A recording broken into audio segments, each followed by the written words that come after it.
কেমনে মানুষের সামনে মানুষকে মারা হয়, প্রশাসন থাকতে কেমনে নিরস্ত্র ছাত্রদের সামনে হাত তোলা হয়, কিভাবে হয় এটা?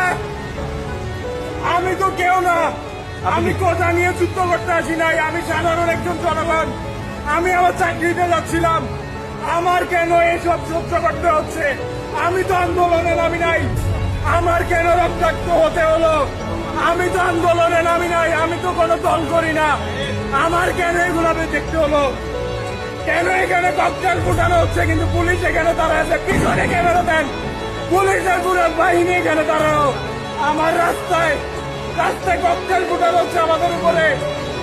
আমার ছাত্ররা কেন এখানে রক্তাক্ত হবে? আমার ভাই বোনরা কেন রক্তাক্ত হবে?